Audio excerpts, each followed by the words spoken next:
이에 다른 길로 가고 자기가 베델에 오던 길로 되돌아가지도 아니하니라.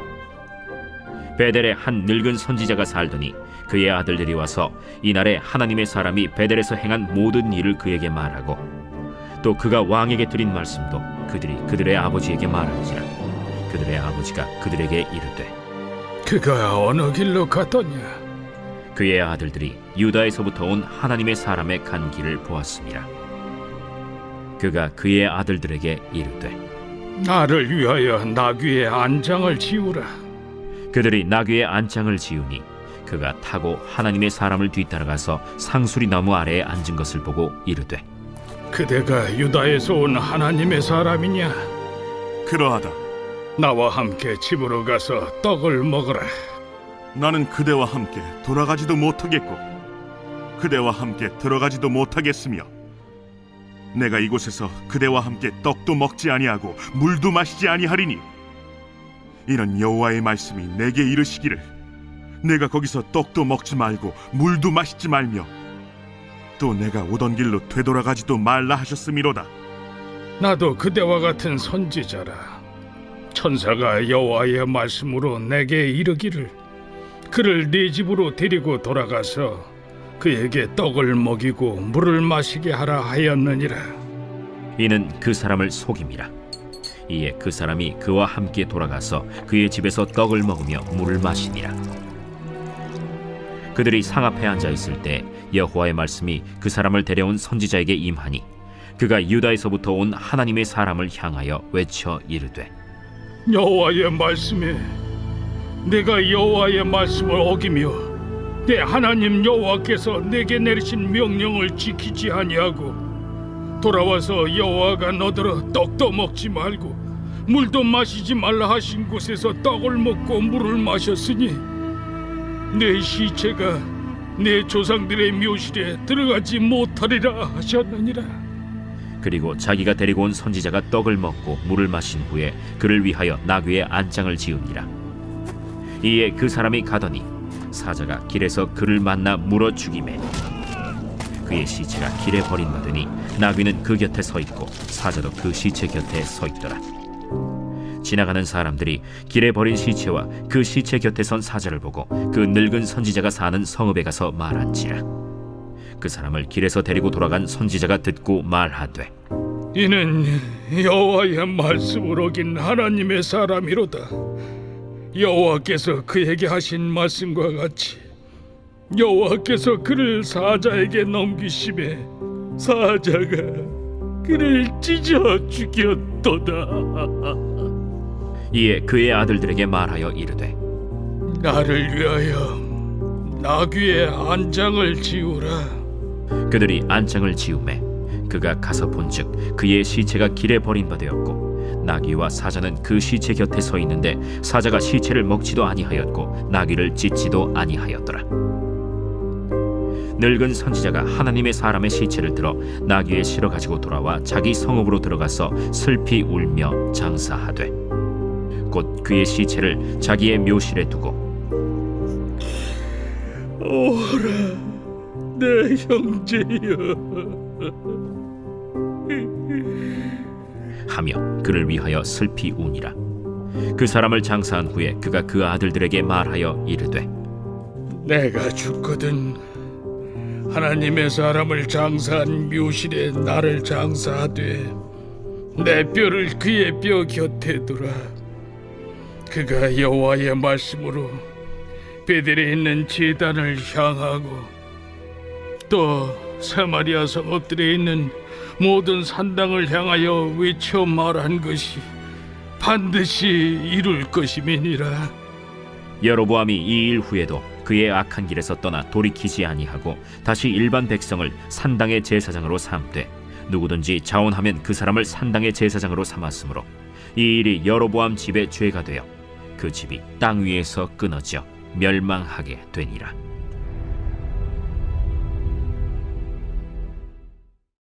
오늘 새벽에도 주님의 보좌 앞으로 나오신 성도들에게 하나님의 은혜와 평강이 함께 하시기를 축원드립니다.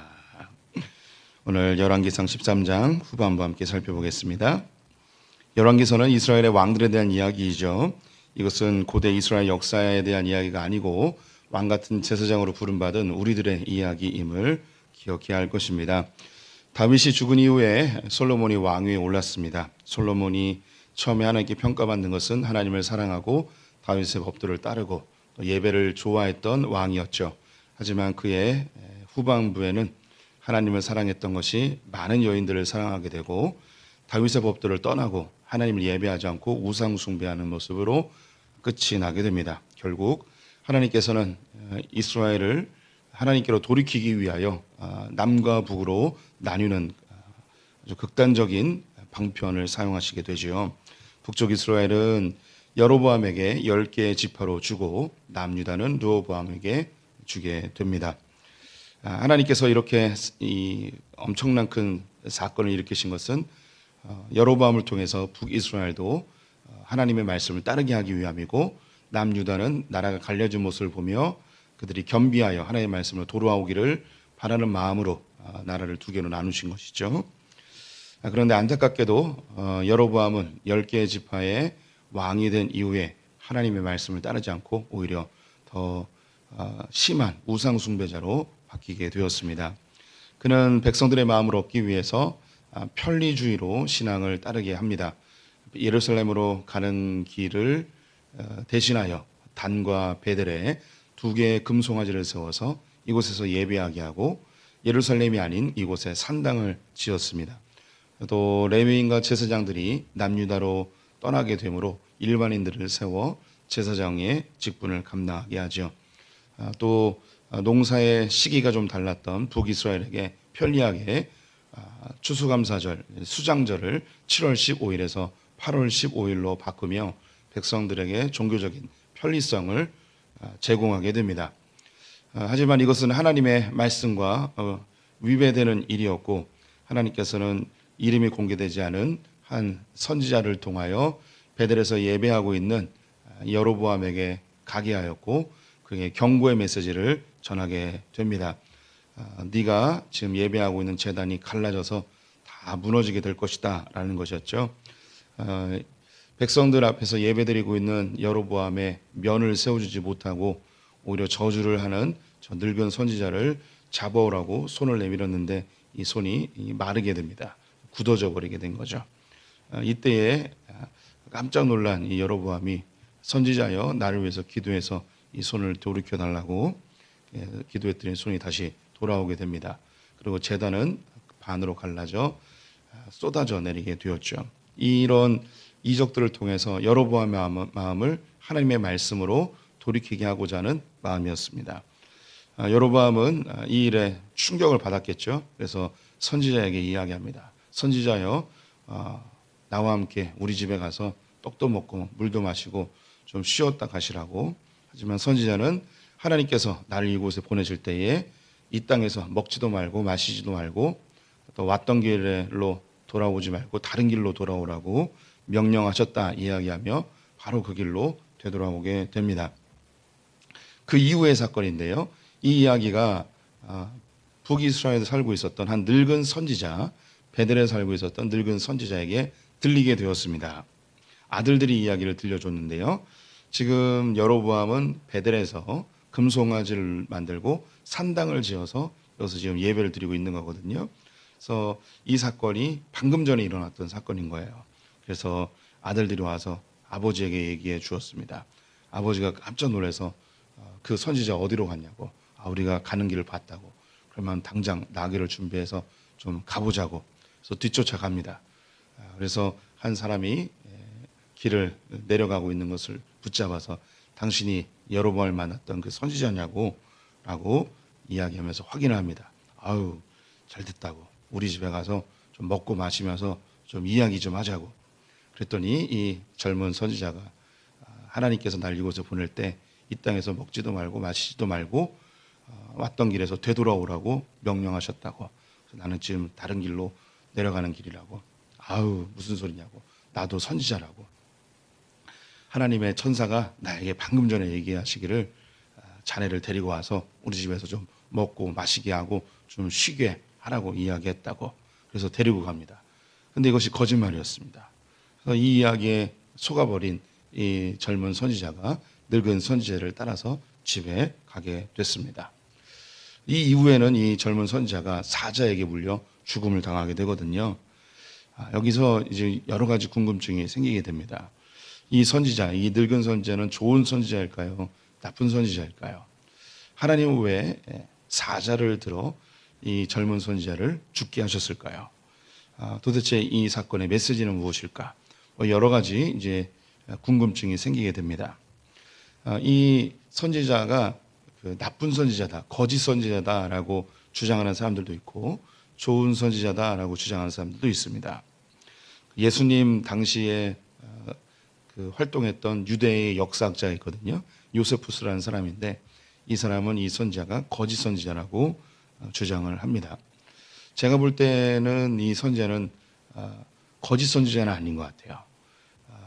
뒤에 보게 되면 그가 자기의 묘실에 이 젊은 선지자를 안치하고 또 자기도 그 옆에 매장해 달라고 부탁하면서 이 젊은 선지자가 이야기한 것이 실제로 일어날 것이라는 그런 고백을 하면서 이야기가 마무리되거든요.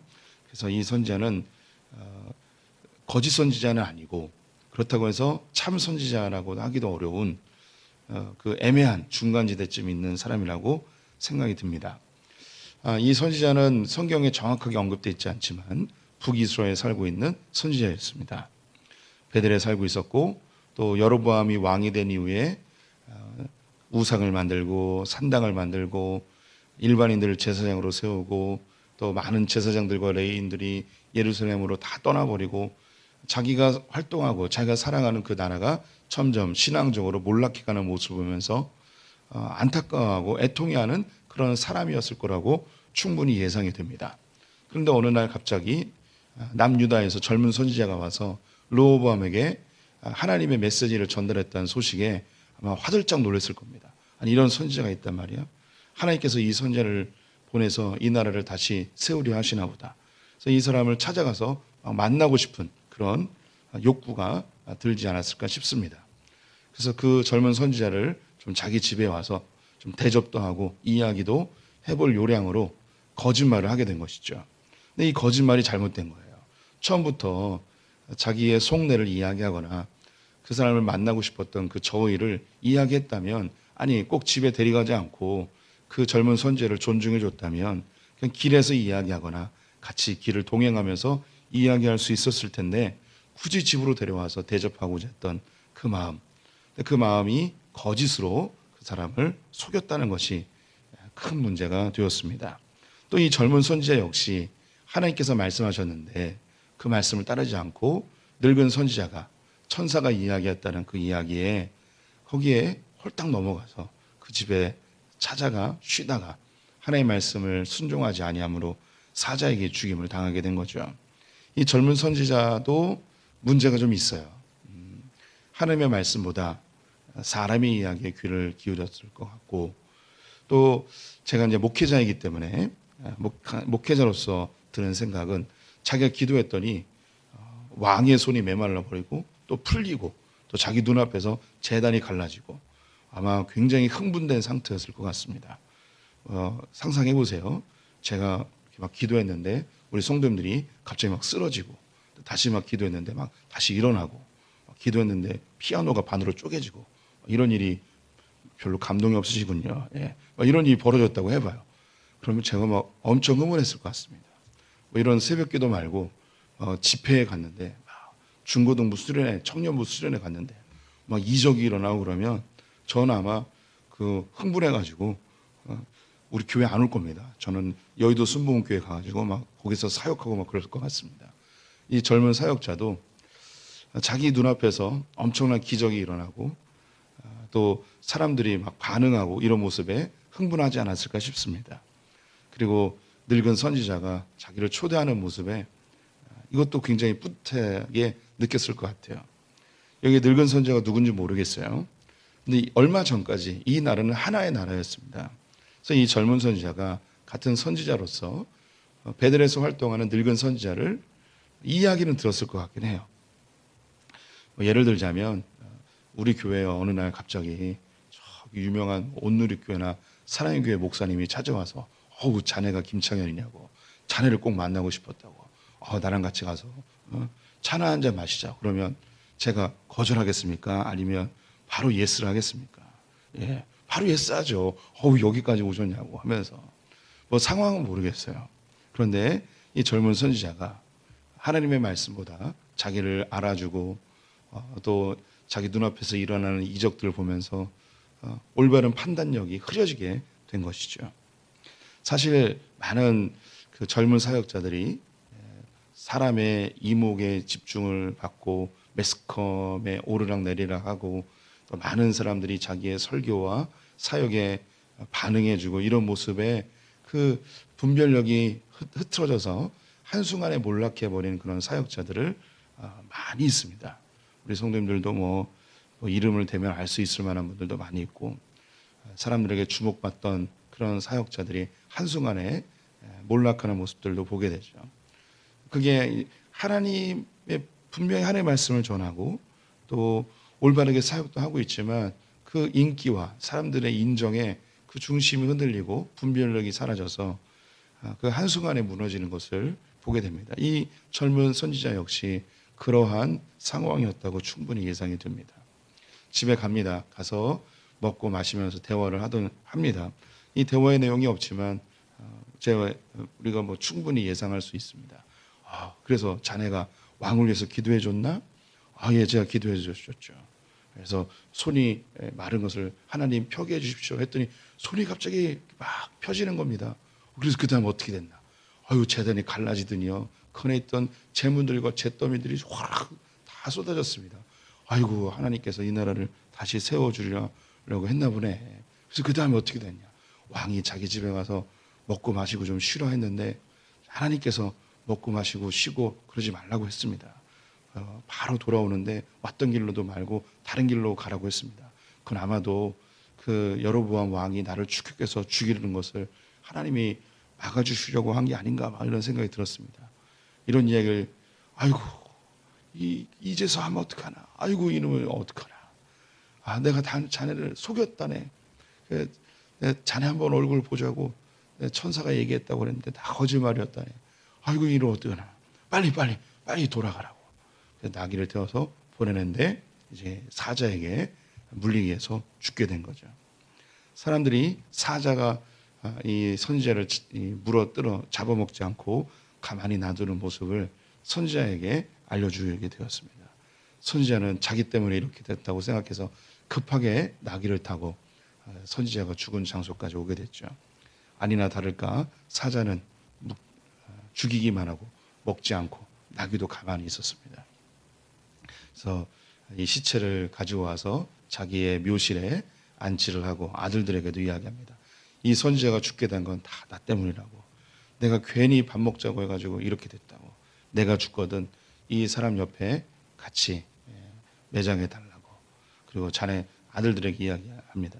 너희들이 꼭 기억해야 될 것은 이 나라가 하나님 앞에 반드시 징계를 받을 거라고 라는 것을 이야기합니다. 여기서 이제 왜 하나님이 사자를 들어 이 선지자를 죽게 하셨는가? 여기에는 그 하나님의 메시지가 또한 담겨 있는데요. 나귀를 타고 이 젊은 선지자가 집으로 돌아가고 있었습니다. 이 나귀가 히브리어로 하몰이라는 단어를 쓰거든요. 근데 이 하몰이라는 이 이름이 창세기 33장에 나옵니다. 야곱이 자기의 외삼촌 라반의 집에서 돌아와서 베델로 가지 않고 세겜에 머물게 되거든요. 이 세겜의 왕자가 이 야곱의 딸 디나를 보고 범하게 되죠. 그래서 할례를 행해서 다 죽이게 되는데 이때 이 세겜의 왕자의 이름이 뭐냐면 하몰이었어요. 그래서 이 하몰이라는 단어는 바로 이 세겜의 상징적인 이름입니다. 이 세겜은 바로 이 사마리아의 수도였고 북이스라엘의 수도였죠. 이 나귀가 보는 앞에서 선지자가 사자에 의해서 잡혀서 죽임을 당하게 되었습니다. 사자는 또 뭐의 상징이냐면 유다의 상징이에요. 그래서 유다의 사자라고 하는데요.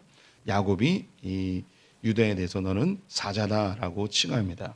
그래서 이 나귀는 북이스라엘의 상징이고 사자는 남유다의 상징이었습니다. 그래서 이 남유다의 상징인 사자가 선지자를 죽임으로, 하나님의 말씀에 순종하지 않는 선지자를 죽임으로 인하여서 이것이 메시지가 되는 거죠. 하물, 즉 북이스라엘, 나귀로 불려지는 이 하물이 북이스라엘에게 메시지를 전하는 거예요. 하나님의 말씀대로 하지 아니하면 이렇게 죽임을 당하게 된다라는 것이죠. 그래서 이것이 이제 메시지가 됩니다. 이것이 그 여로보암에게 전달이 당연히 됐겠죠. 이 사람들에게 다 이미 소문이 났고 왕에게도 소문이 갔을 것입니다. 그래서 사자에 의해서 하나님의 말씀에 순종하지 않은 선지자, 자신의 눈앞에서 제단이 갈라지고 자기의 손을 굳게도 하고 펴게도 했던 그 선지자가 하나님의 말씀에 순종하지 않고 늙은 선지자의 집에서 먹고 마시고 쉬다가 하나님의 심판으로 사자에게 잡혀 죽는 모습을 듣고 이 여로보암이 하나님의 말씀대로 하지 않으면 정말 저런 일이 벌어지는구나. 분명히 하나님께 사용받는 선한 선지자도, 저렇게 착한 선지자도, 하나님께 쓰임받는 저런 뛰어난 목회자도 하나님의 말씀대로 하지 아니하니 저렇게 하나님께 심판을 받아 죽임을 당하는구나. 하나님의 말씀대로 해야겠다라는 것으로 받아들이면 좋은데, 오늘 33절 34절을 보니 여로보암이 이 일이 있음에도 불구하고 그는 하나님의 말씀을 돌이키지 않고 그는 여전히 2개의 금송아지와 산당을 짓고 일반인들을 제사장으로 삼으며 그는 우상 숭배자로 살아가게 됩니다. 결국 여로보암은 하나님께 버림받아 그의 아들 때에 이 왕조가 몰락하게 되어지죠. 우리는 좋은 목회자를 만나고 싶은 그런 마음이 있습니다. 좋은 교회에서 신앙생활하고 싶은 마음도 있죠. 좋은 선지자, 나쁜 선지자, 좋은 목회자, 나쁜 목회자. 어떻게 이것을 이제 구분할 수 있을까요? 우리 성도님들 나름대로 다 구분점이 있을 텐데요. 제일 중요한 건 하나님의 말씀대로 살아내는가에 대한 기준이 있겠죠. 자기가 말하는 것보다도 어떻게 살아내는가가 더 중요한 시대인 것 같습니다. 고대 이스라엘이나 지금이나 똑같죠. 그런데 처음부터 나쁜 목회자도 없고 끝까지 좋은 목회자도 사실 없는 것 같습니다. 오늘 이 늙은 목회자로 나오는 이 선지자는 거짓으로 이 젊은 선지자를 속여서 자기가 원하는 대로 끌고 옵니다. 하지만 후에는 하나님의 말씀을 따라야겠다는 어떻게 보면 회심의 장면이 나오죠. 반대로 이 젊은 사역자는 하나님의 좋은 도구로 사용되었지만 하나님의 말씀대로 살지 아니함으로 그런 처참한 결말을 맞이하는 하나님께 버림받는 선지자가 됩니다. 저는 이제 목회자이기 때문에 이 본문이 더 강하게 와닿죠. 하나님께 잘 사용되다가 하나님의 말씀대로 순종하지 아니함으로 하나님께 버림받는 사역자가 될 수도 있습니다. 반대로 자기의 욕심대로 혹은 부모님이 억지로 시켜서 혹은 이 목회로 뭔가 하나 이뤄보겠다, 나쁜 의도로 시작했다가도 하나님의 말씀에 붙들려서 하나님의 말씀대로 살다가 훌륭하게 마무리하는 그런 목회자들도 있습니다. 처음부터 태어날 때 참 선지자, 거짓 선지자 혹은 좋은 목회자, 나쁜 목회자가 아니고 어떻게 시작했던 관계없이 하나님의 말씀대로 잘 살아내면 그런 좋은 목회자로 마무리되는 거고, 아무리 훌륭하게 사용됐어도 하나님의 말씀대로 하지 아니하면 하나님께 버림받는 사역자가 될 수 있는 것이죠. 우리 성도님들은 여로보암이라고 이제 볼 수 있습니다. 여러 목회자들을 보시고 또 여러 목회자들의 영향을 받으셨죠. 근데 우리가 그 목회자들을 보면서 목회자의 안 좋은 모습이나 그런 타락해가는 모습을 보면서 목사라는 놈들 다 믿을 거 아닌데 다 사기꾼이야 하면서 신앙을 포기해버리는 분도 있습니다. 하지만 우리가 그렇게 반응해서는 안 되고, 목회자도 하나님의 말씀대로 살지 않으면 저렇게 하나님께 버림받는구나. 내가 하나님 말씀대로 살지 않으면 나도 버림받을 수 있구나. 하나님 말씀대로 살아가는 것이 중요하구나. 이렇게 우리가 적용이 돼야겠죠. 지금 이 여로보암이 그렇습니다. 참 선지자로 왔다가 하나님의 말씀대로 행하지 아니함으로 하나님께 징계를 받아 몰락해 버린 선지자를 보았습니다. 이 선지자를 보면서 하나님의 말씀대로 살지 않으면 선지자도 저렇게 하나님 버리시는구나. 나 같은 선지자가 아닌 나도 하나님의 말씀대로 살지 않으면 선지자도 저렇게 버리는데 하나님 나는 왜 안 버리실까? 내가 좀 깨어 있어야겠구나 라고 그렇게 겸비하는 그런 기회로 삼아야겠죠. 우리 성도님들이 신앙생활 하다 보면 목회자의 타락을 여럿 보실 수 있습니다. 그때에 내 신앙을 다시 점검하는 시간으로 하나님의 말씀대로 살지 않으면 누구나 다 저렇게 하나님께 버림받을 수 있구나. 하나님의 말씀대로 살아야겠구나. 이런 결단하시는 지혜로운 성도님 되시기를 주님의 이름으로 축원드립니다. 기도하겠습니다. 하나님, 말씀대로 살지 아니하면 아무리 큰 사역을 했던, 아무리 유명하든, 아무리 똑똑하든 관계없이 하나님께 버림받는 것을 보게 됩니다. 하나님, 또한 우리는 살면서 여러 목회자들의 잘됨과 못됨을 또한 보게 됩니다. 그 모습을 보면서 평가하거나 판단하는 자들이 아니라 우리의 신앙을 되돌아보며 하나님의 말씀대로 살기를 다시 점검하는 그런 지혜로운 성도들 되게 하여 주시옵소서.